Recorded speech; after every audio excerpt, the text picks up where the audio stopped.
পুরনো জমিদার বাড়ির মেঝে ধীরে ধীরে সরে যেতে লাগল। আরিফ আর সুজয় একে অপরের দিকে তাকাল।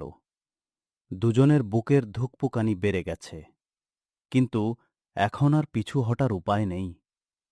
মেঝে পুরোপুরি সরে যেতেই নিচের দিকে নেমে যাওয়া একটি সরু পাথরের সিঁড়ি দেখা গেল।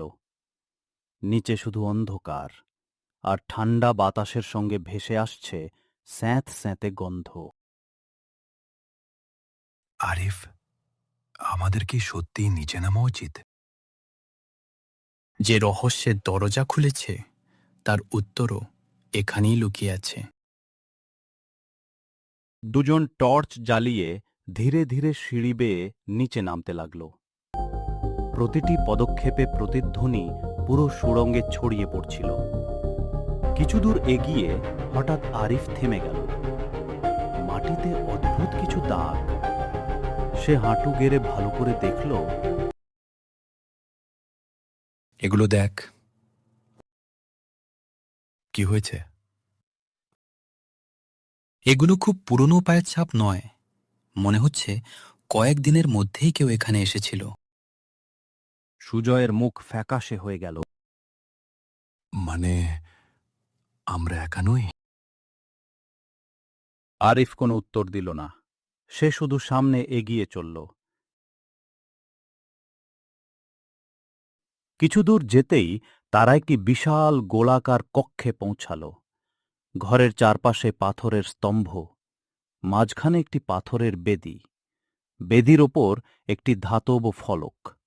ফলকে লেখা, যে জ্ঞানকে সম্মান করে পথ তার জন্য খুলে যায়। তার নিচে তিনটি পাথরের হাতল। প্রথমটিতে খোদাই করা লোভ, দ্বিতীয়টিতে ভয়, তৃতীয়টিতে সাহস। কোনটা টানব? আরিফ চারপাশে তাকিয়ে রইল। তার চোখ পড়ল দেয়ালের এক কোণে।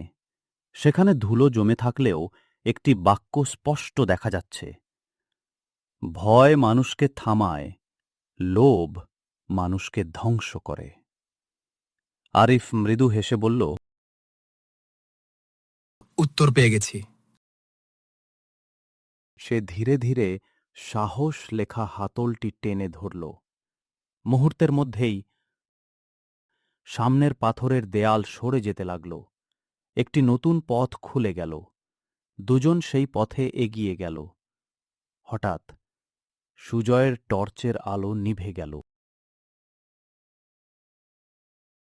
আরে, টর্চটা কেন বন্ধ হয়ে গেল? ঠিক তখনই দূরে একটা ক্ষীণ আলো দেখা গেল।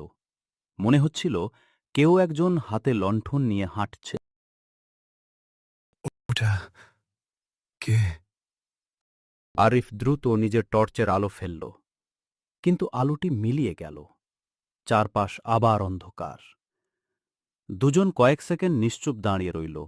এরপর আরিফ মাটির দিকে তাকিয়ে বললে, ভূত হলে পায়ের ছাপ থাকতো না। সে আলো দেখা যাওয়ার জায়গায় গিয়ে দেখল একটি আধুনিক ব্যাটারি। দেখেছিস? এটা তো নতুন। তার মানে কেউ আমাদের আগেই সুড়ঙ্গে এসেছে।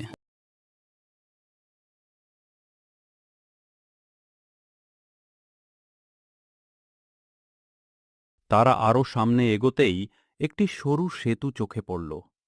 সেতুর নিচে গভীর খাদ। সামনে লেখা, একসঙ্গে নয়, একজন করে পার হ। সুজয় প্রথমে যেতে চাইল, কিন্তু মাঝপথে পৌঁছাতেই সেতু দুলতে শুরু করল। সে ভয়ে চিৎকার করে উঠল। আরিফ, আমি পড়ে যাব! স্থির থাক, নিচের দিকে তাকাস না। ধীরে ধীরে সামনে এগো। সুজয় সাহস করে এক এক পা ফেলতে লাগল। অবশেষে সে নিরাপদে ওপারে পৌঁছে গেল। এরপর আরিফও সেতু পার হল। দুজনই হাঁপ ছেড়ে বাঁচল। ঠিক তখনই পেছন থেকে ভেসে এলো মানুষের কণ্ঠ। তোমরা ভাবছো শুধু তোমরাই মানচিত্র পেয়েছো?